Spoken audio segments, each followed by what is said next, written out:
Good morning, my dear student. Welcome back to an English class with Miss Monica. And today I am going to read a new story called Jamaican Fragments. Here, Jamaican refers to the people who live in a country called Jamaica. And fragments means a small portion, maybe broken up from the main or the bigger ones. And here goes the story. Every day I walk a half mile from my home to the tramcar lines. Tramcar refers to the means of communication in the morning and from the lines to my home in the evening. The walk is pleasant. Pleasant means enjoyable. The road on either side is flanked by red and green roofed bungalows, green lawns and gardens. Flanked here means lined up. The exercise is good for me, and now and then I learn something very important from a little incident. This last line, I learned something very important from the little incident, tells us that the narrator is a very keen observer. And during his walk from home to the tramcar and tramcar back home, he learned new things by observing or witnessing the incident that takes place during his journey. One morning, about halfway between my front gate and the tram track, I noticed two little boys playing in the garden of the more modest cottages. They were both very little boys. One was 4 years old, perhaps, the other 5. The bigger of the two was a sturdy youngster, very dark, with a mat of coarse hair on his head. Coarse here means rough, curly, and coal black eyes. He was definitely a little Jamaican. A strong little Jamaican. Now this phrase, strong little Jamaican, tells us that the writer is proud of Jamaica and everything Jamaican, which also proves that the writer is a Jamaican writer. Yes, my dear student, A.L. Hendrick is a Jamaican writer, a famous Jamaican writer, and he has written many other novels and books.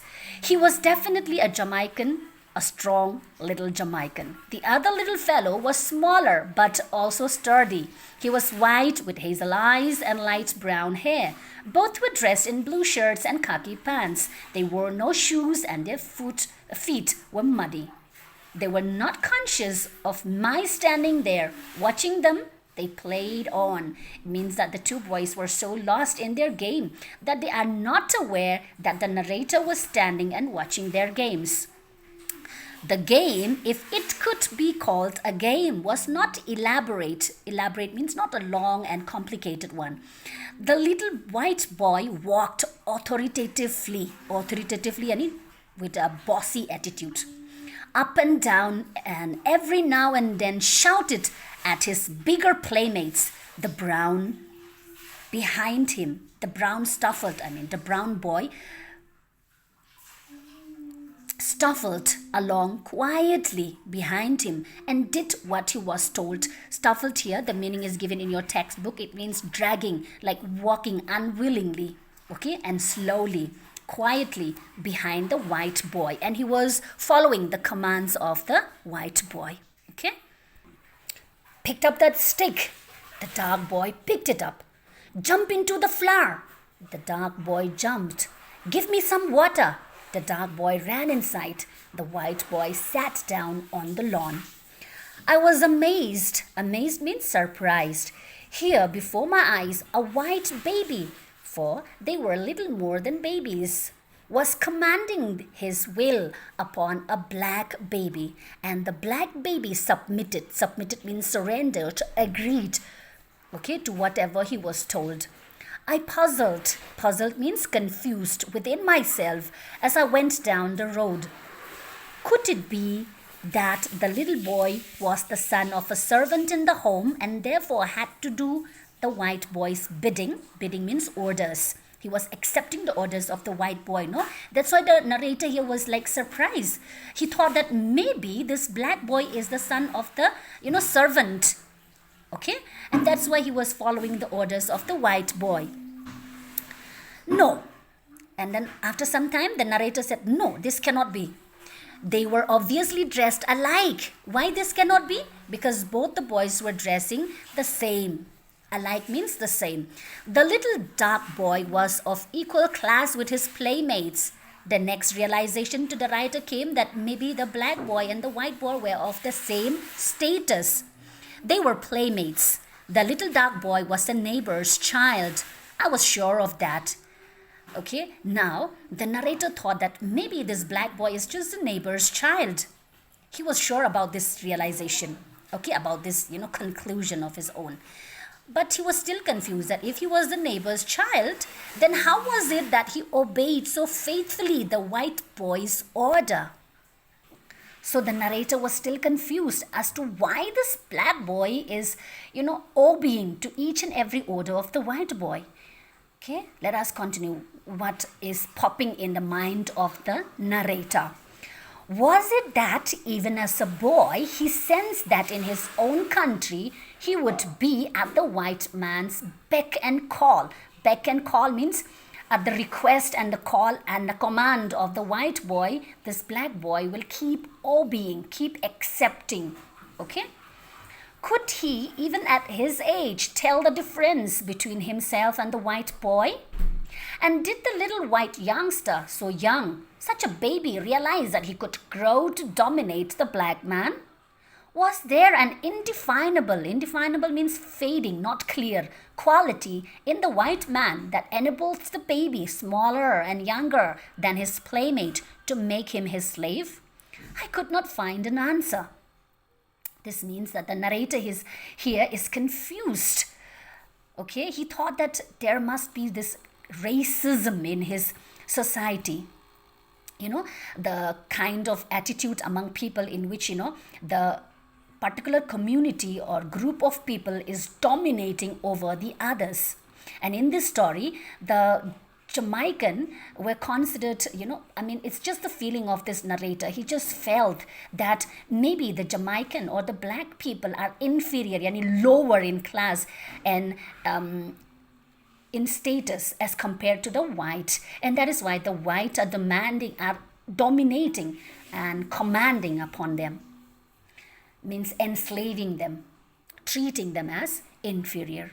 These were the kinds of questions that were and confusion and different thoughts that were popping up in the minds of the narrator. Let us continue reading.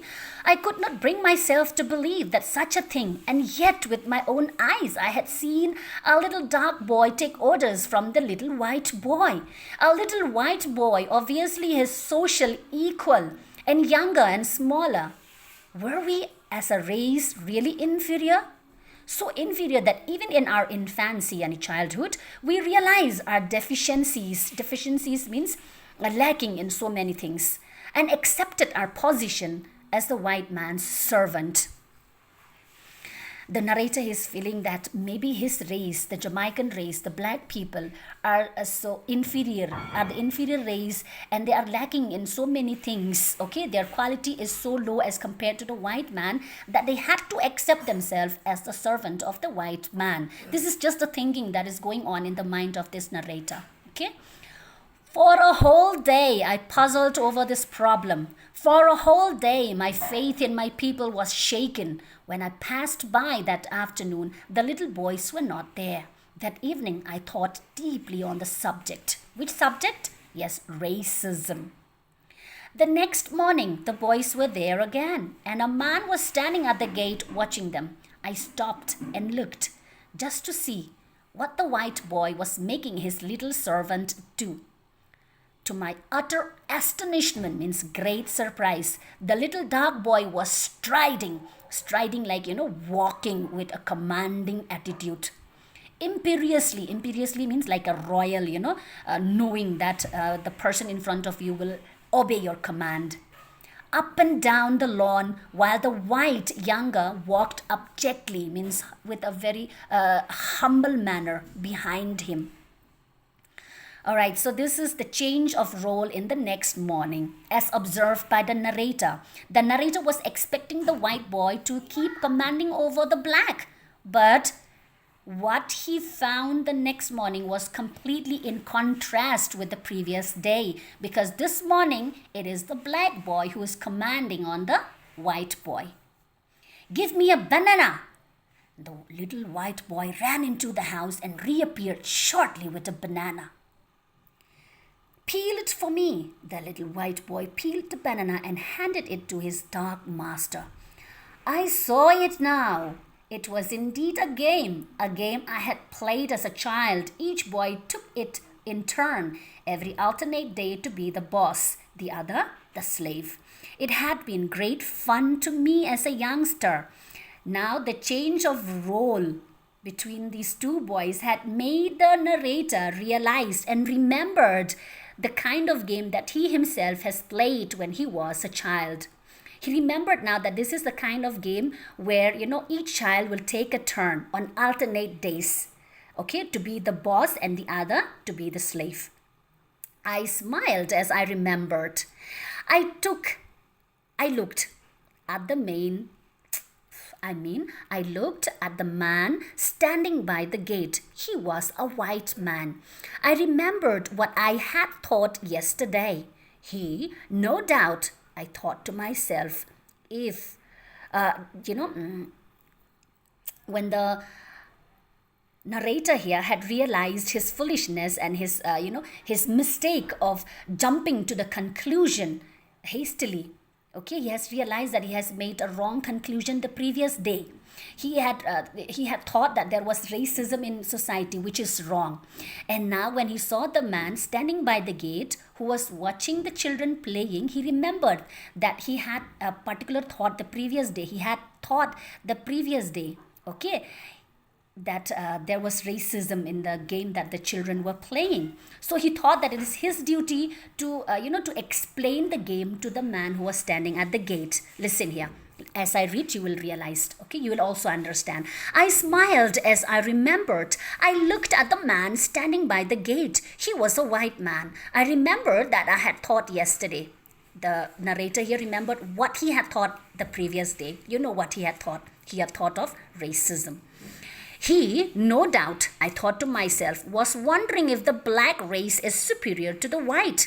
I laughed gently to myself how silly grown-ups are, and yet how clever we are, how wonderfully able we are to assign deep motives to childish action.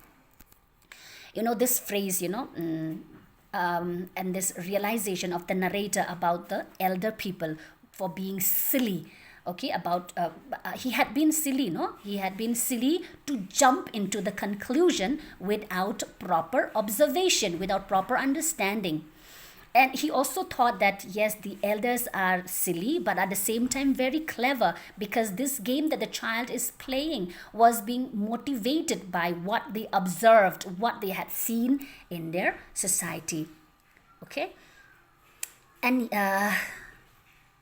yes, so this man, I thought to myself, will puzzle all day on whether the black will eventually rise and rule the world, because he thinks he sees a little black boy realizing at a tender age his superiority over the white.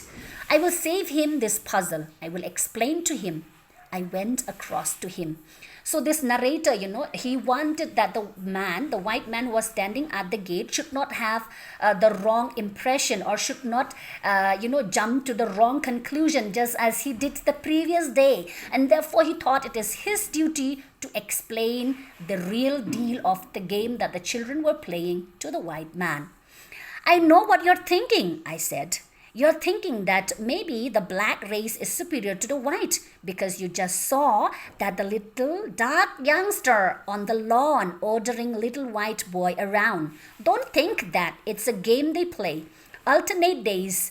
One is boss, the other servant. It's a grand game. I used to play it, and maybe so did you. Yesterday, I saw the white boy bossing the dark one, and I worried all day over the dark boy's realization of his inferiority. So young in life. We are silly. We grown-ups, aren't we?